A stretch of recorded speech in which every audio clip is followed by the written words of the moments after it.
Portal de Convênios. Todas as notícias sobre convênios e outros acordos na administração pública. Olá, este é o podcast do Portal de Convênios, um resumo semanal das principais notícias do âmbito da administração pública para você se manter informado em poucos minutos. A ANS proíbe negativa de cobertura do convênio por falta de código TUS. A Agência Nacional de Saúde Suplementar, a ANS, informou que operadoras de convênios e planos de saúde não podem negar procedimentos ou pedidos de reembolso com base na alegação de ausência de código na Tabela Unificada da Saúde Suplementar, TUS.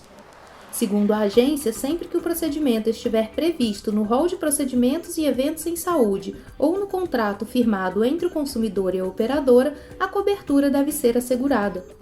As regras para reembolso também devem ser respeitadas nesses casos. A ANS esclarece que a TUS é um instrumento administrativo utilizado para padronizar a comunicação entre operadoras e prestadores de serviços de saúde, facilitando o registro e o processamento de atendimentos. No entanto, a tabela não define por si só o direito à cobertura assistencial. De acordo com o órgão regulador, a análise de cobertura deve priorizar as diretrizes do rol e as condições contratuais, e não apenas a existência de um código específico na TUS. Dessa forma, a ausência de codificação não pode ser usada como justificativa para recusar atendimento, fornecimento de itens ou reembolso. A orientação da ANS é que, em caso de negativa ou atraso no atendimento sob essa justificativa, o beneficiário procure inicialmente a operadora para esclarecimentos. Se o problema não for resolvido, a recomendação é registrar reclamação junto à agência. Os canais de atendimento ao beneficiário são os seguintes: Disque ANS 0800 701 9656, de segunda a sexta-feira, das 9 às 17 horas, exceto feriados nacionais. Atendimento eletrônico por formulário disponível no portal da ANS. Atendimento para pessoas com deficiência auditiva 0800 021 2105. E atendimento presencial nos núcleos da ANS mediante agendamento prévio. A agência afirma que as medidas buscam garantir o acesso dos beneficiários aos procedimentos previstos na cobertura contratada, evitando que questões administrativas prejudiquem o atendimento ou o direito ao reembolso. Defesa Civil Nacional reconhece emergência em 36 municípios. O Ministério da Integração e do Desenvolvimento Regional, MIDR, por meio da Defesa Civil Nacional, reconheceu oficialmente na segunda-feira, 13 de abril, a situação de emergência em 36 municípios atingidos por desastres naturais em 13 estados brasileiros. As portarias foram publicadas no Diário Oficial da União. A diretora do Departamento de Articulação e Gestão da Defesa Civil Nacional, Juliana Moretti, explica como os recursos podem ser aplicados. Os recursos da Defesa Civil podem ser empregados em 3 frentes: ações emergenciais para socorro e assistência às vítimas de desastres, como, por exemplo, o fornecimento de kits de alimentos, de higiene e apoio logístico, o restabelecimento de serviços essenciais, como o abastecimento de água e a desobstrução de vias, e, por fim, na recuperação de áreas afetadas por desastres, como, por exemplo, as ações para a reconstrução de infraestruturas públicas e residenciais atingidas. Estão enfrentando o período de estiagem caracterizado pela redução prolongada de chuvas municípios nos estados de Alagoas, Bahia, Paraíba, Paraná, Piauí, Rio Grande do Sul e Santa Catarina. Mais grave do que a estiagem, a seca, marcada por ausência de chuvas por período ainda mais prolongado, afeta municípios no Piauí e no Rio Grande do Norte. Já as chuvas intensas também causaram estragos e motivaram o reconhecimento de emergência em municípios dos seguintes estados: Amazonas, Goiás, Mato Grosso, Minas Gerais, Pará, Piauí e Rio Grande do Norte. No Amazonas e em Minas Gerais, houve ainda municípios que tiveram um reconhecimento federal de emergência decretado em razão de inundações e alagamentos. A lista de todos os municípios afetados e as portarias publicadas podem ser conferidas em portalconvênios.com. Os municípios com reconhecimento federal de situação de emergência ou de estado de calamidade pública podem solicitar apoio financeiro ao MIDR por meio do Sistema Integrado de Informações sobre Desastres, o S2ID. A Defesa Civil Nacional avalia os planos de trabalho enviados e, após a aprovação, publica portaria no Diário Oficial da União com os valores a serem liberados. A Defesa Civil Nacional oferece uma série de cursos à distância para habilitar e qualificar agentes municipais e estaduais para o uso do S2ID. As capacitações têm como foco os agentes de proteção e defesa civil nas 3 esferas de governo. A lista completa de cursos também pode ser acessada pelo link disponível em portalconvênios.com. Edital seleciona 20 municípios no âmbito do projeto Cidades Mais Inteligentes. O Ministério das Cidades publicou o edital de seleção pública SNDUM número 01 de 2026, que abre oportunidade para 20 municípios ou consórcios públicos municipais receberem assessoria técnica especializada no âmbito do projeto Cidades Mais Inteligentes. A iniciativa é desenvolvida em parceria com a Universidade Federal do Rio Grande do Sul. Os selecionados terão acesso a suporte técnico e metodológico oferecido por uma rede de suporte acadêmico, composta por instituições de referência distribuídas pelas diferentes regiões do país. O objetivo central é apoiar a elaboração de estratégias locais de transformação digital urbana, contribuindo para a implementação de políticas públicas mais eficientes, sustentáveis e alinhadas aos desafios climáticos contemporâneos. O projeto busca fortalecer a capacidade dos gestores públicos na identificação e superação de desafios em áreas como governança, mobilidade inteligente, adaptação climática e segurança de dados, promovendo soluções inovadoras para melhorar a qualidade de vida nas cidades brasileiras. A rede de apoio reúne instituições de ensino e pesquisa em todas as regiões do Brasil. A Universidade Federal do Amazonas atende a região Norte. A Universidade Federal do Rio Grande do Norte cobre o Nordeste. A Universidade Federal de Goiás responde pelo Centro-Oeste e o Instituto de Pesquisas Tecnológicas atua no Sudeste. No Sul, tanto a Universidade de Caxias do Sul quanto a própria Universidade Federal do Rio Grande do Sul fazem parte do conjunto de parceiros. Para garantir a diversidade de realidades urbanas, o edital estabelece cotas regionais para a seleção das propostas, sendo 3 para a região Norte, 4 para o Nordeste, 3 para o Centro-Oeste, 5 para o Sudeste e 5 para o Sul. O edital ainda prevê a contemplação de municípios de diferentes portes populacionais, permitindo a aplicação das metodologias em contextos variados. A seleção levará em conta critérios técnicos como a qualidade da proposta, o nível de maturidade em transformação digital, o ecossistema local de inovação e a proximidade com polos da rede de suporte acadêmico. Ao final do processo, será elaborado um guia com orientações destinadas a apoiar outras cidades brasileiras na implementação das iniciativas, ampliando o impacto do projeto além dos municípios diretamente selecionados. Os interessados precisam apresentar proposta técnica de trabalho com detalhamento da equipe, documentos que comprovem a maturidade em transformação digital e inovação e carta de compromisso assinada pelo prefeito ou representante legal do município ou consórcio.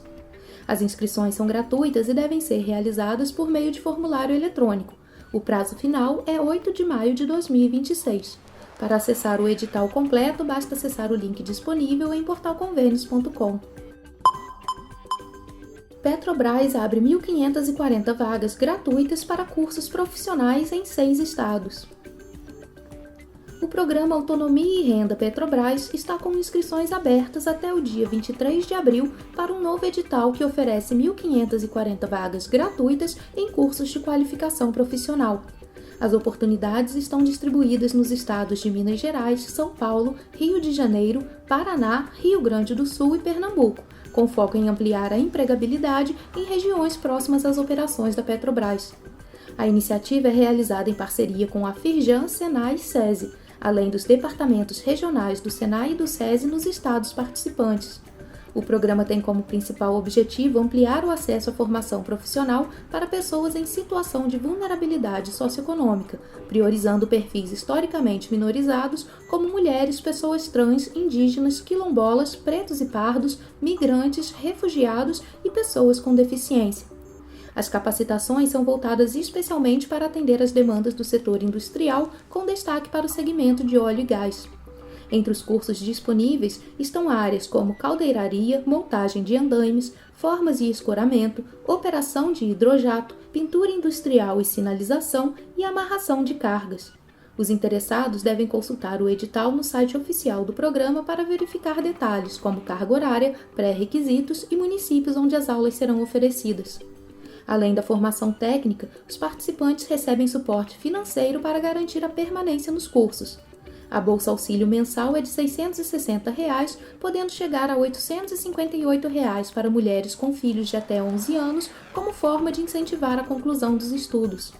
O programa também inclui oficinas de desenvolvimento humano, metodologia aplicada pela Firjan-SESI que busca fortalecer habilidades socioemocionais, consideradas essenciais para o mercado de trabalho atual. Para muitos alunos, o programa representa uma nova oportunidade de vida.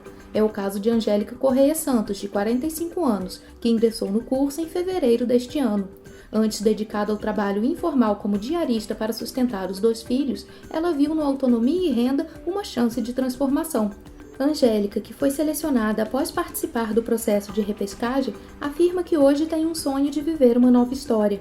As inscrições são gratuitas e devem ser realizadas até 23 de abril por meio do edital disponível no site oficial www.autonomiaerenda.com.br/editais. Lançado em 2024, o Programa Autonomia e Renda Petrobras reúne parcerias com institutos federais, fundações de apoio e instituições do Sistema S. Desde sua criação, já contabiliza milhares de vagas ofertadas em todo o país, com investimento superior a R$ 350 milhões voltado à qualificação profissional e inclusão produtiva. Governo envia a LDO ao Congresso com cartilha Orçamento Cidadão. O governo federal encaminhou ao Congresso Nacional o Projeto de Lei de Diretrizes Orçamentárias, a LDO, de 2027, trazendo uma novidade voltada à transparência pública, a cartilha Orçamento Cidadão.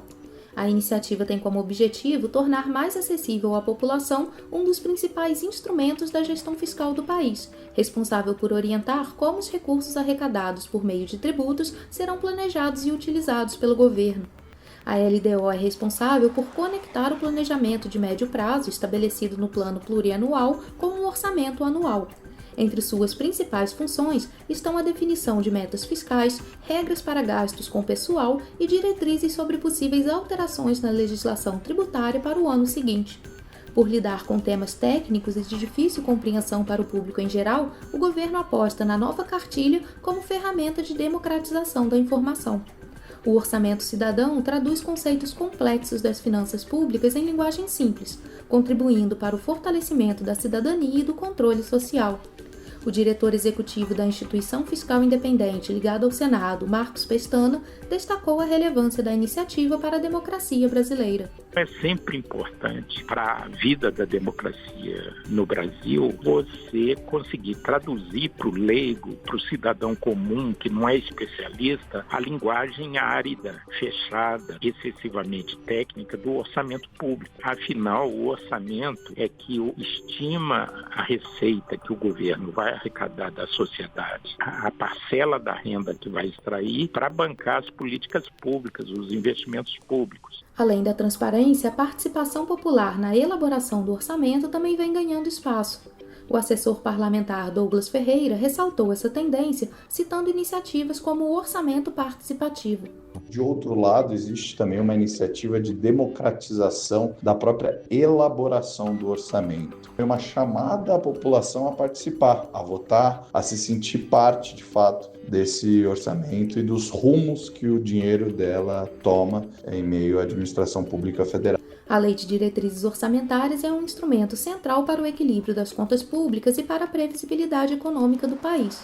Ao estabelecer metas fiscais e orientar a elaboração do orçamento anual, a LDO funciona como um guia que ajuda o governo a controlar gastos, definir prioridades e manter a responsabilidade na gestão dos recursos públicos arrecadados através dos impostos pagos pela população. Esse planejamento é fundamental para evitar desequilíbrios fiscais que podem impactar diretamente a inflação, os juros e o crescimento econômico. Além disso, a LDO tem papel estratégico na transparência e no controle social das finanças públicas. Ao tornar claras as intenções do governo e abrir espaço para acompanhamento por parte do Congresso e da população, o instrumento fortalece a democracia e a participação cidadã. Com iniciativas como o Orçamento Cidadão, esse processo se torna ainda mais inclusivo, permitindo que mais brasileiros compreendam como o dinheiro público é planejado e utilizado. A cartilha Orçamento Cidadão reúne infográficos que explicam o ciclo orçamentário, um glossário com termos técnicos como resultado primário e um resumo das metas fiscais e projeções econômicas previstas para 2027. O material já está disponível ao público no portal oficial do governo, ampliando o acesso à informação e reforçando o compromisso com a transparência na gestão dos recursos públicos.